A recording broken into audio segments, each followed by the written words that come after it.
Hello दोस्तों, आप सभी का एक बार फिर से स्वागत है आपके इस YouTube चैनल पर। दोस्तों, जैसा कि हम लोगों ने आपसे वादा किया था कि इस YouTube चैनल पर क्लास 12 इलेक्ट्रोस्टैटिक चैप्टर और जो अदर टॉपिक्स है उसको भी हम लोग इस पर डिस्कस करेंगे। तो उसी वादा को पूरा करने के लिए आज जो हम लोग टॉपिक लाए हैं वो टॉपिक का नाम है इलेक्ट्रिक फ्लक्स, इलेक्ट्रिक डायपोल और इलेक्ट्रिक डायपोल मोमेंट।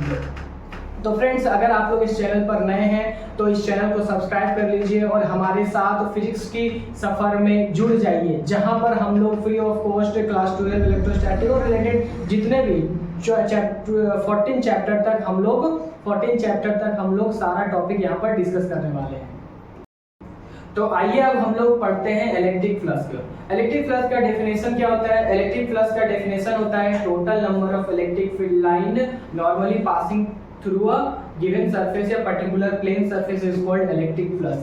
ठीक है, इलेक्ट्रिक फ्लक्स को डिनोट करते हैं फाई ई से, और इसका फॉर्मूला क्या होता है? ई वेक्टर और ए वेक्टर। ठीक है, ये दोनों का अगर हम लोग देखें तो ये फॉर्मूला बनता है हम लोग का इलेक्ट्रिक फ्लक्स का। इलेक्ट्रिक फ्लक्स क्या होता है अगर इस पिक्चर से समझें तो इस पिक्चर में एक यूनिफॉर्म इलेक्ट्रिक फील्ड में एक प्लेन सरफेस रखा हुआ है और उसमें इलेक्ट्रिक फील्ड लाइन पास हो रहा है। जितना ज्यादा इलेक्ट्रिक फील्ड लाइन पास होगा एक पर्टिकुलर सरफेस से वो बनाएगा फ्लक्स, उसी को हम लोग बोलते हैं इलेक्ट्रिक फ्लक्स। ठीक है, एक तो ये जो ए देख रहे हैं वो है area vector. Area vector is always perpendicular to the surface. जो भी सरफेस होगा वो हमेशा जो भी सरफेस होगा उस सरफेस का एरिया वेक्टर हमेशा उसके आउटवर्ड परपेंडिकुलर होगा। तो फॉर्मूला आकर के ये बनता है। अगर हम लोग इसको ओपन करें तो बनता है phi E equal to A cos theta. ठीक है, और यहाँ पर ई क्या है? ई है हमारा इलेक्ट्रिक फील्ड, ई हमारा इलेक्ट्रिक फील्ड है, ए हमारा एरिया वेक्टर है। और यहाँ पर जो थीटा है वो थीटा एंगल है। थीटा वहाँ पर वैसे भी हम लोगों ने लिख दिया है कि theta is the angle between electric field and area vector. ठीक है, और area vector is always perpendicular to the surface. आइए हम लोग और भी अच्छे से एरिया वेक्टर को समझते हैं कि एरिया वेक्टर होता क्या है। देखो, अगर हम लोग यहाँ पर एक क्यूब बनाए यहाँ पर 3D इमेज है, ये कैसा इमेज है? 3D इमेज है।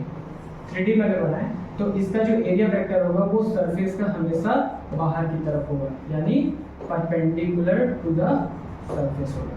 ये होगी हमारा area vector. Area vector is always perpendicular to the surface. दूसरी बात, अगर सिलेंडर अगर कोई बनाए, सिलेंडर ये, तो इसकी वजह से जो एरिया वेक्टर होगा वो उसका डायरेक्शन कुछ ऐसा होगा। ठीक है, ये इमेज से हम लोग समझ सकते हैं। अब अगर हम लोग देखें इस फॉर्मूला से तो इसका यूनिट क्या हो जाएगा? इलेक्ट्रिक फ्लक्स का यूनिट क्या होगा? देखो, इलेक्ट्रिक फ्लक्स का यूनिट हो जाएगा हमारा, इलेक्ट्रिक फ्लक्स का जो ऐसा यूनिट होगा वो क्या हो जाएगा? इलेक्ट्रिक फ्लक्स का ई की वजह से न्यूटन पर कूलम और ए से एरिया तो मीटर स्क्वायर हो जाएगा। तो ऐसा यूनिट ऑफ इलेक्ट्रिक फ्लक्स हो जाएगा न्यूटन पर कूलम मीटर स्क्वायर। तो हम लोगों ने इलेक्ट्रिक फ्लक्स देख लिया कि क्या होता है। अब हम लोग देखते हैं कि डायमेंशन फॉर्मूला क्या होता है इलेक्ट्रिक फ्लक्स का। तो जैसे कि हम लोगों के पास फॉर्मूला क्या निकल के आया था, फाई ई इक्वल टू ई ए। ठीक है, फाई ई इक्वल टू ई ए। और इलेक्ट्रिक अगर हम लोग डायमेंशन फॉर्मूला निकालें, अगर हम लोग इलेक्ट्रिक फील्ड का डायमेंशन फॉर्मूला पहले निकालें तो क्या होगा? इलेक्ट्रिक फील्ड का डायमेंशन फॉर्मूला, इलेक्ट्रिक फील्ड का क्या होता है? इलेक्ट्रिक फील्ड इंटेंसिटी का फोर्स पर यूनिट चार्ज होता है। ठीक है, तो फोर्स का हो जाएगा क्या? mlt-2 बाई चार्ज का हो जाएगा et। अगर आप लोगों को डायमेंशन फॉर्मूला नहीं निकालने आता है तो आप लोग क्या करें, इसको देख करके एक बार सीखें और खुद से एक बार प्रयास करें। अगर फिर भी नहीं हो तो आप हमें कमेंट बॉक्स में इस पर एक सेपरेट वीडियो बनाने के लिए बोल सकते हैं, और आपका सजेशन हमेशा हमारे लिए बहुत इंपॉर्टेंट रहेगा। तो प्लीज आप लोग कमेंट बॉक्स में जाकर के अपना सजेशन जरूर दें। तो इलेक्ट्रिक फील्ड इंटेंसिटी क्या होता है? फोर्स पर यूनिट चार्ज होता है। इलेक्ट्रिक फील्ड इंटेंसिटी यहाँ पर लिख देता हूँ। Electric field intensity force per unit charge, force का क्या होता है? mlt-2 बाई चार्ज का हो गया 80। तो यहाँ पर फिर भी मैं यहाँ पर डायमेंशन फॉर्मूला बता देता हूँ कि कैसे बन रहा है। अगर यहाँ पर इलेक्ट्रिक फील्ड इंटेंसिटी का डायमेंशन फॉर्मूला निकाले तो क्या हो गया? m, ये ऊपर गया तो a-1, t ऊपर गया तो टी टू द पावर -3 और ये हो गया l। इसको अच्छा से लिखे तो कैसे लिख सकते हैं, m पावर 1 ऐसे लिख सकते हैं, l 1 T to the power -3 a to the power -1। ये हो गया इलेक्ट्रिक फील्ड इंटेंसिटी का फॉर्मूला। ये इलेक्ट्रिक फील्ड इंटेंसिटी का हो गया क्या, डायमेंशन फॉर्मूला। ठीक है, अब अगर हम लोग इलेक्ट्रिक फ्लक्स का निकालें तो इलेक्ट्रिक फ्लक्स का क्या होता है, e की जगह हम इसको रख सकते हैं m l t -3 a to the power -1 और एरिया का क्या होगा, एरिया का होगा l²। तो इलेक्ट्रिक फ्लक्स का हमारा जो निकल करके आएगा, dimension formula of electric flux निकल के आएगा ml³ t -3 a to the power -1। ये हो जाएगा हमारा dimension formula of electric flux. यहाँ से क्या होता है, यहाँ से एमसीक्यू में पूछा जाता है या फिर डायरेक्ट आपको डायमेंशन फॉर्मूला निकालने के लिए बोल सकता है इलेक्ट्रिक फ्लक्स का। आइए अब हम लोग जानते हैं कि इलेक्ट्रिक डायपोल क्या होता है। इलेक्ट्रिक डायपोल का मतलब होता है कि it is a system of charge which is equal in magnitude and opposite in nature and are separated by very small distance is called electric dipole. अगर यहाँ पर डायपोल का मतलब क्या है कि दो पोल के बारे में बात हो रहा है, यानी कि यहाँ पर एक नेगेटिव और एक पॉजिटिव डायपोल है। अगर हम लोग प्रैक्टिकल लाइफ में देखें तो प्रैक्टिकल लाइफ में कहाँ देखते हैं, हम लोग केमिस्ट्री में पढ़े हुए हैं।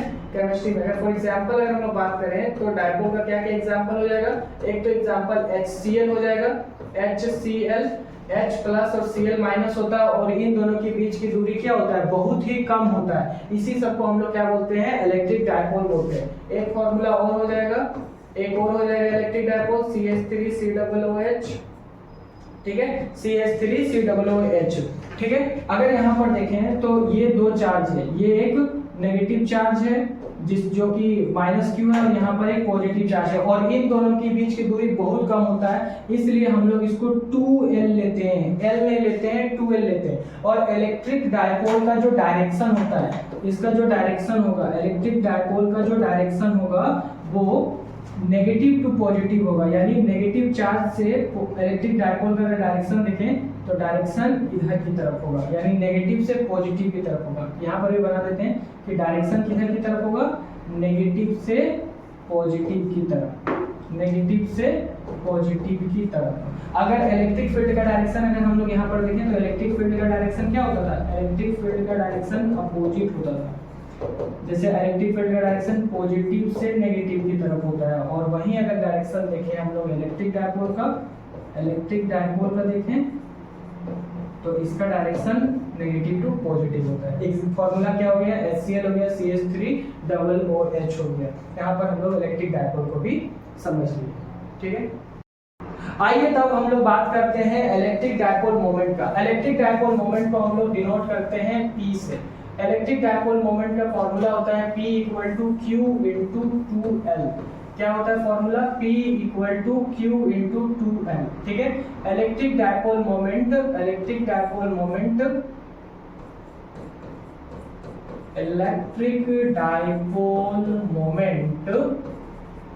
एक वेक्टर क्वांटिटी है। कैसा क्वांटिटी है, वेक्टर क्वांटिटी है।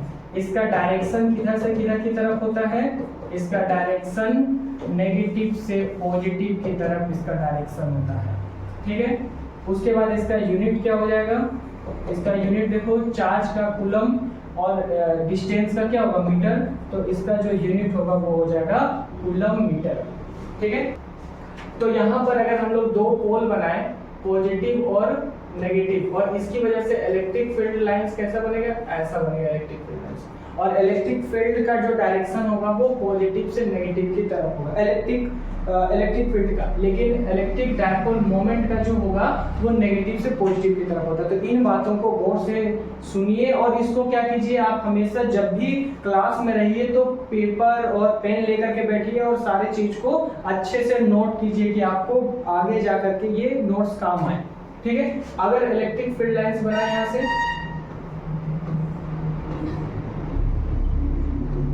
पॉजिटिव चार्ज के लिए इलेक्ट्रिक फील्ड लाइंस बाहर की तरफ और नेगेटिव चार्ज के लिए अंदर की तरफ होता है। ये तो मैंने पिछले वीडियो में बताया था, फिर भी मैं बता देता हूँ और भी अच्छा देखिए जिसको बना सकते हैं।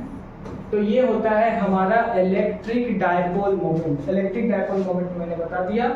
अब हम लोग इसका थोड़ा सा क्या करें, डायमेंशन फॉर्मूला देखें। देख लो कि डायमेंशन फॉर्मूला क्या होगा इलेक्ट्रिक डायपोल मोमेंट का। डायमेंशन फॉर्मूला क्या होगा इसका,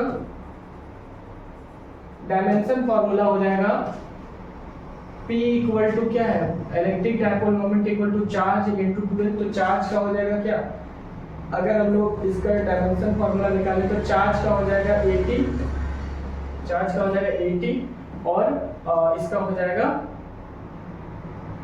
लेंथ का क्या हो जाएगा L हो जाएगा। तो हो जाएगा P इक्वल टू ALT हो जाएगा इसका क्या, डायमेंशन फॉर्मूला। आई होप आप लोगों को ये वीडियो अच्छा लगा होगा, जो कि इलेक्ट्रिक फ्लक्स, इलेक्ट्रिक डायपोल और इलेक्ट्रिक डायपोल मोमेंट पर था। अगर आप लोगों को ये वीडियो अच्छा लगा तो ज़्यादा से ज़्यादा लोगों तक शेयर करें चैनल को। अगर आप लोग नए हैं इस चैनल पर तो चैनल को सब्सक्राइब करें और लाइक करें। इससे क्या होता है, इससे हम लोगों को एक नई ऊर्जा मिलती है कि हम लोग और नए नए वीडियो लेकर के आ सकें और बहुत ही अच्छी तरीके से हम लोग पेश कर सकें। तो आप लोग का भी कोई रिस्पॉन्सिबिलिटी है कि चैनल को ज़्यादा से ज़्यादा सब्सक्राइब करें।